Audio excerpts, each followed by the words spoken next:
Most people think they understand prison. They imagine cells, guards, fences, and sentences with an end date.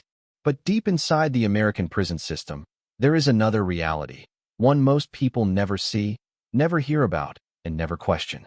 There are places where inmates don't just serve time. They vanish. Not legally missing, not forgotten by paperwork, but removed, quietly, into a system designed to erase visibility, limit contact, and permanently control those labeled too dangerous, too disruptive, or too costly for the outside world to deal with. This is not about escape attempts or violent riots. It's about what happens after the headlines fade. When a prisoner becomes a problem not just for a single prison, but for the entire system. Across the United States, there exists a hidden control network operating inside maximum security facilities, supermax units, long-term segregation blocks, and administrative confinement wings. These are places governed by internal classifications, sealed transfer decisions, and isolation protocols that most inmates can never challenge, and most civilians will never learn about. In this system, inmates can be moved without warning, locked down for years without human contact, transferred across state lines in the dead of night, or buried in administrative status that has no clear end date. Families stop receiving phone calls. Lawyers struggle to get answers, and oversight becomes nearly impossible. Officially, everything is by policy. Unofficially, it's about control. Tonight, we're not focusing on one prison. We're exposing the system behind the system. The mechanisms used to manage inmates the authorities believe cannot be controlled any other way. Who decides when an inmate disappears into this network? What rules allow isolation to last not months, but decades? And once someone enters this hidden layer of incarceration, is there any real path back out? This documentary breaks down how America's highest-risk prisons quietly operate beyond public view, how the control system works, why it exists, and what happens to the people trapped inside it. This is where prisoners disappear. And once you understand how this system functions, you'll never look at incarceration the same way again. Before we begin, tap like, leave a comment, and subscribe to the channel. Your support helps us uncover the darkest corners of the prison system. Now let's step inside. To understand how prisoners can disappear inside the American prison system, you first have to understand why this system was created in the first place. It didn't appear overnight, and it wasn't built in secret. It grew slowly, through crises, political pressure, and a growing fear that the existing prison model could no longer contain certain inmates. In the early and mid-20th century, most U.S. prisons followed a relatively simple structure. Inmates were classified by sentence length, crime type, and basic behavior. Even the most dangerous prisoners were usually housed in maximum security facilities that still allowed movement, work details, and regular human interaction. Solitary confinement existed, but it was meant to be temporary, a disciplinary measure, not a permanent condition. That began to change in the 1970s and 1980s. During this period, the prison population in the United States exploded. Tough-on-crime policies, mandatory minimum sentences, and the war on drugs dramatically increased the number of inmates entering the system. At the same time, prisons began dealing with something they were not designed to handle at scale: highly organized prison gangs, long-term violent offenders with nothing to lose, and inmates serving life or multiple life sentences. Riots became more frequent. Assaults on staff increased. Hostage situations, murders inside facilities, and coordinated gang activity exposed serious weaknesses in traditional prison control methods. Administrators faced a growing problem. What do you do with inmates who cannot be deterred by punishment, rehabilitation programs, or extended sentences, because they're already serving the maximum? The answer the system settled on was not reform. It was containment. Instead of trying to manage behavior through incentives, the Bureau of Prisons and State Departments of Corrections began developing a new philosophy: total control through isolation. The goal was no longer correction, it was neutralization. This shift led to the creation of long-term segregation units, administrative confinement policies, and eventually, entire facilities designed around permanent isolation. These weren't disciplinary wings inside prisons anymore. They were systems within systems, governed by internal rules that gave administrators broad authority to isolate inmates indefinitely. The language used was deliberately technical: inmate management, threat mitigation, security risk classification, But behind those terms was a simple idea. Some prisoners would be removed from normal prison life altogether. The 1983 federal prison riot at USP Marion in Illinois marked a turning point. After 2 correctional officers were killed on the same day, the facility was placed on permanent lockdown. Inmates were confined to their cells almost 24 hours a day, with minimal contact and movement. This model became a test case, proof that extreme isolation could suppress violence, even if it came at a psychological cost. That experiment paved the way for something bigger. By the early 1990s, the federal government decided to formalize this approach. Instead of locking down existing prisons indefinitely, they would build a facility specifically designed to hold inmates deemed too dangerous for any other institution. The result was the Administrative Maximum Facility, ADX Florence. But ADX was never meant to stand alone. It became the centerpiece of a broader control network, one that now stretches across federal and state systems. Around the same time, states began building their own versions. California's Pelican Bay Security Housing Unit, Texas's high-security administrative segregation wings, Louisiana's closed-cell death row tiers. Each followed the same logic: isolate first, justify later. What's critical to understand is that placement into this system doesn't require a new conviction. In many cases, it doesn't even require a formal disciplinary hearing in the way civilians might imagine. Instead, inmates are assigned a security classification, often based on confidential information, internal assessments, or alleged gang affiliations that are never fully disclosed. Once labeled a high-risk inmate, the rules change. An inmate can be transferred hundreds or thousands of miles away with little notice. Visits can be restricted or eliminated. Phone calls reduced to minutes per month or cut entirely. Mail delayed, screened, or blocked. And unlike a court sentence, there is often no clear end date. This is where the idea of disappearing begins. On paper, the inmate still exists. Their name remains in the system. Their sentence hasn't changed. But in practical terms, they vanish from public awareness, from advocacy groups, and sometimes even from meaningful legal oversight. Families are often the first to notice something is wrong. Phone calls stop coming. Letters go unanswered. When they contact the prison, they're told their loved one has been transferred for security reasons. No further details are provided. Lawyers encounter similar barriers. Access becomes limited. Communication is delayed. Requests for information are denied under internal security exemptions. And all of this happens within the law, as it's currently written. This system survives because it operates in the space between public concern and institutional authority. Most Americans assume that if someone is in prison, especially for violent crimes, then harsh conditions are justified.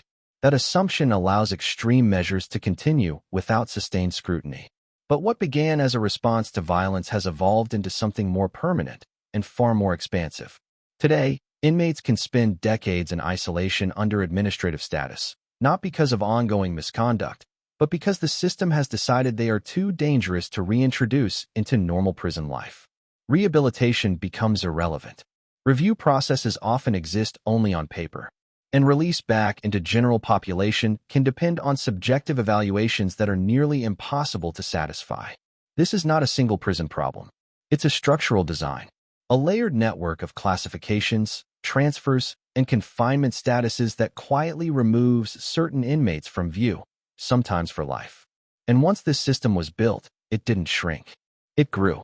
In the next chapter, we'll move inside this control network itself, breaking down how inmates are selected, classified, and moved into these hidden layers, often without warning and with almost no ability to fight back. By the time an inmate enters the hidden control system, the decision has usually already been made long before they realize what's happening. There is no dramatic announcement, no courtroom moment, no warning that life is about to permanently change. Instead, the process unfolds quietly, through paperwork, internal meetings, and classifications that never reach public view. At the center of this system is classification. Every inmate in the United States, federal or state, is constantly evaluated under internal classification models. These models go far beyond crime type or sentence length. They examine behavior patterns, disciplinary history, psychological assessments, intelligence reports, and something far more powerful than most people realize: confidential information. Confidential information can come from many sources: correctional officers, internal investigators, other inmates acting as informants, gang task forces, federal or state law enforcement agencies. Much of this information is never fully disclosed to the inmate it's used against. An inmate doesn't need to assault staff or lead a riot to be flagged. Sometimes it's enough to be suspected of gang influence, communication coordination, or having authority over others. In other cases, it's about reputation, an inmate believed to be influential, manipulative, or capable of organizing violence, even if no recent misconduct can be proven. Once an inmate is flagged as a potential security threat, they are reviewed by internal classification committees. These committees operate entirely within the prison system. They are not courts. They do not follow the same evidentiary standards, and inmates have very limited ability to challenge their conclusions. At this stage, the language becomes deliberately vague. Threat to institutional safety, disruptive influence, management concern, security risk, group affiliation. These phrases carry enormous weight. They don't need to be precise. They only need to justify administrative action. Administrative action is the legal backbone of the disappearing system. Unlike disciplinary segregation, which is imposed as punishment after a rule violation, administrative confinement is framed as a preventive measure. The system argues it's not punishing the inmate. It's protecting the facility. That distinction matters because it allows confinement to last indefinitely. An inmate can be placed in administrative segregation not because of what they've done, but because of what the system believes they might do. And once that placement happens, the burden quietly shifts. The inmate must now prove they are no longer a threat, often without being told exactly what threat they're accused of posing. This is where many inmates begin to disappear. Transfers are the next step. When an inmate is selected for higher-level control, they are often transferred suddenly, sometimes overnight. They may be woken up early in the morning, restrained, and moved without explanation. Personal property is boxed up later. Family is notified days or weeks after the fact, if at all. Transfers serve multiple purposes. They disrupt communication networks. They isolate inmates from legal support. They remove them from familiar environments where they understand the rules and power structures. Most importantly, they disorient. Inmates may arrive at a new facility with no idea how long they'll stay, what behavior is expected, or how to regain any privileges. Orientation is minimal. Questions are met with silence or vague responses. This uncertainty is not accidental. It's part of the control. Once inside high-security administrative units, the environment itself reinforces compliance. Movement is restricted to minutes per day, if that. Cells are designed to limit visual and auditory contact. Doors are solid steel. Recreation, when allowed, happens alone in small concrete enclosures. Human interaction becomes rare and transactional. Guards rotate frequently, limiting familiarity. Mental health staff conduct brief, often impersonal checks. Programs are limited or non-existent. In this environment, even minor infractions carry serious consequences. Talking too loudly, covering a cell window, failing to follow an order immediately. Each incident can reset review timelines or justify continued isolation. And reviews do exist, but they often offer little relief. On paper, administrative confinement is subject to periodic review. Committees meet. Forms are filled out. Boxes are checked. But these reviews are typically conducted by the same institution responsible for the placement in the first place. Inmates may not be present. They may not know the evidence being reviewed. They may receive generic explanations like continued threat or insufficient behavioral change. There is rarely a clear path forward. Some systems require inmates to debrief to exit high-security status, meaning they must provide intelligence about gangs or other inmates. This places them in an impossible position. Refuse, and isolation continues. Comply, and they may face retaliation if returned to general population. Either way, the system tightens its grip. For inmates serving long or life sentences, the stakes are even higher. Without a release date to work toward, isolation becomes a default management strategy. There is no incentive structure that truly functions. Good behavior may reduce restrictions slightly, but it doesn't guarantee release from the system. This is how isolation becomes permanent. What's most striking is how invisible this process is to the outside world. There are no press releases announcing administrative placements, no public hearings, no transparent reporting. The system relies on the assumption that the public does not want to know the details as long as violence stays contained. And for the most part, that assumption holds. Families who push for answers are often met with bureaucratic walls. Lawyers face delays and limited access. Advocacy groups struggle to track inmates across jurisdictions and classifications. The system doesn't need secrecy laws to hide itself. It hides behind complexity. By the time an inmate has fully entered this control network, they are no longer part of normal prison life. They exist in a parallel system governed by different rules, different timelines, and different expectations. They are still incarcerated, but in a way that removes them from visibility, accountability, and, in many cases, hope. In the next chapter, we'll move deeper inside daily life within this hidden system, what isolation actually looks like over years and decades, how it reshapes behavior, and why leaving is far harder than entering. By the time an inmate has fully entered the hidden control system, daily life no longer resembles what most people imagine prison to be. This is not about shared cells, noisy tiers, or inmate routines built around work assignments and movement. Inside this system, time slows down, space shrinks, and human contact becomes the rarest commodity of all. A typical cell in long-term administrative confinement measures roughly 6 by 8 feet. The walls are reinforced concrete. The door is solid steel, often with a narrow slot for food trays and restraints. In many units, there are no bars, only a thick barrier separating the inmate from the rest of the world. Inside the cell, everything is fixed in place. A concrete bed slab with a thin mattress, a stainless steel toilet sink combination, a small desk molded into the wall. In some facilities, a narrow window designed to let in light, but not a view. The design is intentional. There is nothing to manipulate, nothing to break, nothing to use as leverage. The environment itself enforces compliance. Inmates in this system typically spend 22 to 24 hours a day alone in their cells. Meals are pushed through the slot. Communication with staff is brief and functional. Orders are given. Compliance is expected. Conversations are discouraged. When movement is allowed, it is highly controlled. Recreation, if it happens at all, takes place in solitary enclosures sometimes referred to as dog runs. These are concrete boxes with high walls and wire mesh overhead. No equipment, no interaction, just space to pace, stretch, or stare upward. Showers are scheduled and monitored. Medical visits are brief and often conducted through cell doors. Mental health checks may consist of a few words exchanged through the slot. Days blur into weeks, weeks into months, months into years. One of the most powerful aspects of this system is sensory deprivation. Without regular interaction, the brain begins to change how it processes time, memory, and perception. Inmates report losing track of dates. Seasons pass unnoticed. Holidays become meaningless. Noise becomes distorted.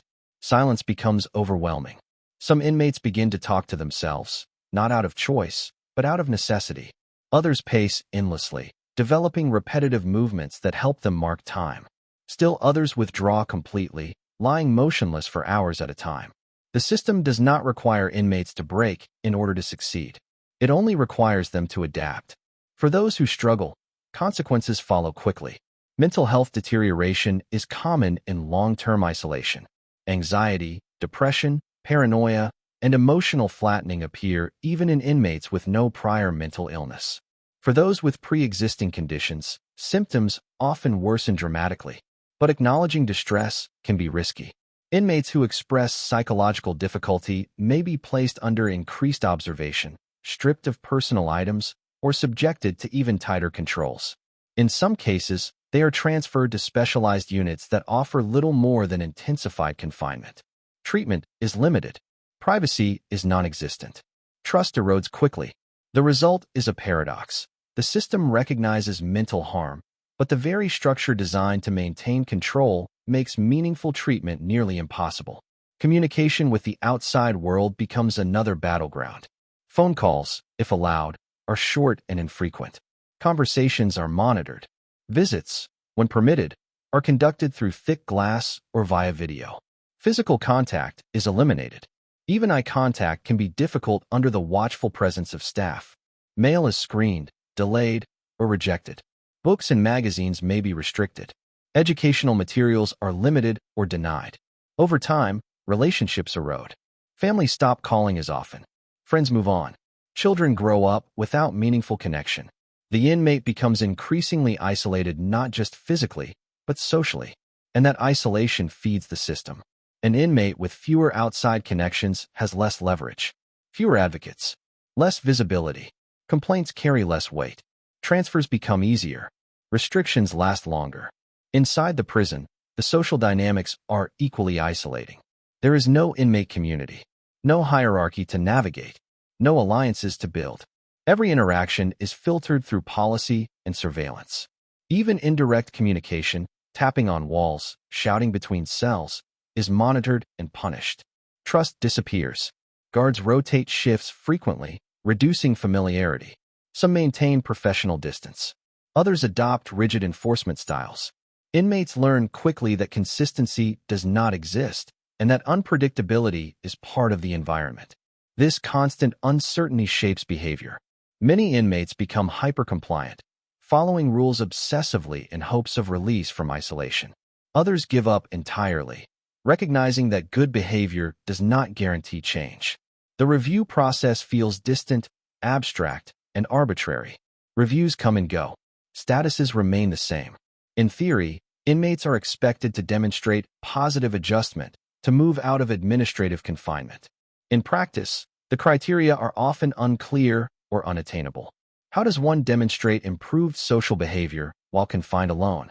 How does one show reduced influence when interaction is forbidden? The system offers no clear answers. Over years, identity begins to erode. Inmates lose their sense of who they were before confinement. Skills deteriorate. Social awareness fades. Emotional responses flatten. Some inmates fear release back into general population, not because they prefer isolation, but because they no longer trust themselves to function in normal environments. The system that removed them from society has also removed their ability to re-enter it. This is the quiet reality of the disappearing system. There are no dramatic moments, no visible chains, no obvious abuse, just prolonged isolation, reinforced by policy, justified by security, and sustained by invisibility. In the next chapter, we'll examine the consequences of this system, not just for inmates, but for staff, institutions, and society itself, and why the effects don't stay confined behind prison walls. The hidden control system was built to contain danger, but over time, it has created consequences that reach far beyond the inmates it was designed to manage. These effects ripple outward, into prison staff, institutional culture, public safety, and ultimately, society itself. Inside the system, the first and most obvious impact is on the inmate. Years of isolation don't just restrict movement, they reshape behavior. Inmates conditioned to constant surveillance and minimal interaction often lose the ability to regulate emotion, read social cues, or respond proportionally to stress. This creates a dangerous contradiction. The system isolates inmates because they are deemed too risky to manage in normal prison environments. But prolonged isolation often increases the very behaviors it claims to prevent. Emotional instability, impulsive reactions, and deep mistrust become survival mechanisms. When inmates are eventually transferred out of these units, whether to general population or another facility, they don't re-enter as calmer, rehabilitated individuals. They return carrying the psychological imprint of years spent alone. Correctional staff see this firsthand. Officers working in high-control units operate under constant tension. The environment demands vigilance, strict enforcement, and emotional distance. Over time, that pressure takes its own toll. Burnout rates are high. Stress-related illnesses are common. Many officers report becoming hyper-alert even outside of work, struggling to disconnect from the mindset required inside the unit. The relationship between staff and inmates becomes transactional at best and adversarial at worst. There is little room for trust, little opportunity for de-escalation through dialogue, little chance to recognize humanity on either side. This culture doesn't stay confined to administrative units. It spreads. As isolation-based control becomes normalized, it reshapes institutional philosophy across entire prison systems. Programs are cut in favor of security measures. Movement is restricted just in case. Discretion shrinks. Flexibility disappears. Prisons become easier to manage, but harder to humanize. There is also a financial cost rarely discussed publicly. High-security isolation units are expensive to operate. Staffing levels are higher. Infrastructure is specialized. Medical and mental health needs increase, even as effective treatment becomes harder to deliver. States and federal agencies quietly allocate millions to maintain these units, not because they are proven to reduce long-term risk, but because the system lacks alternatives once an inmate has been labeled uncontrollable. And then there is the broader public impact. Despite the perception that inmates in these systems are locked away forever, that is not always the case. Some eventually return to general population. Others are transferred between jurisdictions. A smaller, but significant, number are released directly from high-control environments back into society. When that happens, the effects of prolonged isolation don't disappear at the prison gate. Former inmates may struggle with basic social interaction. Crowds feel overwhelming. Noise triggers anxiety. Routine decision-making becomes exhausting. Employment is difficult. Relationships are strained or impossible to rebuild. The system designed to protect society has, in many cases, made reintegration harder and public safety outcomes more uncertain. Legal challenges have attempted to address these issues, but progress is slow. Courts often defer to correctional authorities on matters of security. Oversight exists, but it is fragmented. Standards vary widely between jurisdictions. What qualifies as excessive isolation in one state may be routine practice in another. This inconsistency allows the system to persist largely unchanged. Public awareness remains limited. These units are rarely open to media. Data is difficult to obtain, and when reports do surface, they are often framed as necessary evils. Unfortunate, but unavoidable tools in managing dangerous individuals. That framing is powerful. It discourages deeper questions. It simplifies complex outcomes. It keeps the system operating in the shadows. Perhaps the most enduring consequence is normalization. As isolation becomes an accepted solution, the threshold for its use lowers. What was once reserved for the most extreme cases gradually expands to include broader categories of inmates. And with each expansion, the system grows more entrenched. By the time policymakers, courts, or the public seriously question its impact, the infrastructure is already in place. Careers are built around it. Budgets depend on it. Institutional identity becomes tied to its existence. Change becomes difficult, not because the system works perfectly, but because dismantling it would require rethinking how prisons manage risk altogether. In the final chapter, we'll examine whether there is any real path out of this disappearing system, what reform efforts exist, where they fall short, and what the future may hold for inmates trapped inside these hidden layers of incarceration. By the time an inmate reaches the deepest layers of the disappearing system, one question dominates everything else. Is there any way back out? Not just out of a single unit or facility, but out of the control network itself. Officially, the answer is yes. In practice, the path is narrow, unclear, and often out of reach. Most prison systems maintain formal review processes for inmates held in long-term administrative confinement. On paper, these reviews are designed to assess behavior, mental health, and security risk. Committees meet. Reports are written. Decisions are documented. But the core problem remains the same. The system that placed the inmate into isolation is the same system responsible for deciding when and if they leave. For many inmates, reviews feel predetermined. Language like continued security concern or insufficient evidence of reduced risk appears repeatedly, even after years of incident-free behavior. There are no clear benchmarks, no measurable goals, no transparent standards an inmate can realistically work toward. Rehabilitation, in the traditional sense, is largely absent. Programs are limited or unavailable. Social skill development is impossible in isolation. Meaningful behavior change cannot be demonstrated without interaction. The system expects transformation while denying the conditions needed to achieve it. Some jurisdictions have attempted reforms. A few states have reduced the length of time inmates can spend in solitary confinement. Others have implemented step-down programs, gradually reintroducing limited human contact and structured activity. These programs offer a glimpse of an alternative approach, but they are unevenly applied and often underfunded. Eligibility criteria can be restrictive. Progress can be reversed by minor infractions. And participation does not guarantee release from high control status. At the federal level, limited policy changes have acknowledged the mental health risks of prolonged isolation, particularly for vulnerable populations. Yet the core framework remains intact. Administrative confinement is still considered a necessary management tool for high-risk inmates. Legal challenges have made incremental progress, but rarely address the system as a whole. Courts tend to intervene only in extreme cases, focusing on procedural compliance rather than fundamental change. As long as policies are followed, even if the outcomes are harmful, the system remains legally defensible. Advocacy groups continue to push for transparency and accountability. They document conditions, track long-term confinement cases, and challenge the normalization of isolation. But access is limited, data is incomplete, and public attention is fleeting. For inmates trapped inside the system, resistance often takes quieter forms. Meticulous rule compliance, endless paperwork, formal grievances that go unanswered, appeals that disappear into administrative channels. Some inmates internalize the system's logic, adapting completely to survive. Others lose faith entirely, retreating inward as years pass without change. Both responses are products of an environment where control outweighs possibility. What makes this system so difficult to dismantle is not just its design, but its invisibility. It operates away from cameras.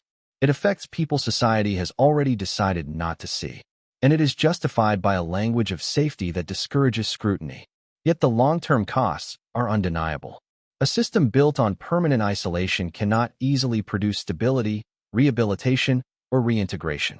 It may suppress violence in the short term, but it often amplifies harm over time. The question facing the future of incarceration is not whether some inmates require higher levels of security. That reality exists. The real question is whether disappearing people from view is the only or the best way to manage risk. As prison populations age, sentences lengthen, and public awareness slowly grows, pressure on this system will continue to build. Whether that pressure leads to meaningful reform or deeper entrenchment remains uncertain. What is certain is this: once an inmate enters the disappearing system, escape is not defined by release dates or good behavior alone. It depends on policy shifts, institutional willingness, and a society prepared to confront what happens in its name.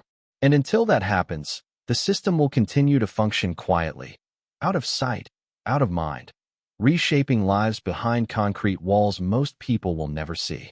For decades, the American prison system has told a familiar story, one built around safety, punishment, and control. But what we've uncovered in this documentary is a reality that exists beyond bars and sentences. A system within the system. One that doesn't just confine people, but slowly removes them from view. This hidden control network was created in response to fear. Fear of violence, fear of disorder, fear of inmates the system believed it could not manage any other way. And in the short term, it succeeded. Riots decreased. Control tightened. Silence replaced chaos. But silence doesn't mean resolution. Behind reinforced concrete and sealed policies, thousands of inmates live in conditions that few outside the prison walls truly understand. Not because they vanished illegally, but because the system was designed to make their lives invisible. Transfers without explanation. Isolation without clear end dates. Reviews without real pathways forward. What makes this system so powerful is not just its structure, but our distance from it. Most of society never sees these units, never reads the reports, never hears the voices of the people inside. And as long as that distance exists, the system continues largely unquestioned. This documentary wasn't about defending crime. It wasn't about minimizing harm. It was about exposing how power operates when oversight fades and control becomes the priority. Whether meaningful reform is possible remains uncertain. But understanding is the first step. Because systems that operate in darkness depend on silence to survive, and awareness is the one thing they cannot control. If this documentary changed the way you think about incarceration, isolation, or what justice really looks like behind prison walls, then its purpose has been served. Thanks for watching. Like, share, and subscribe.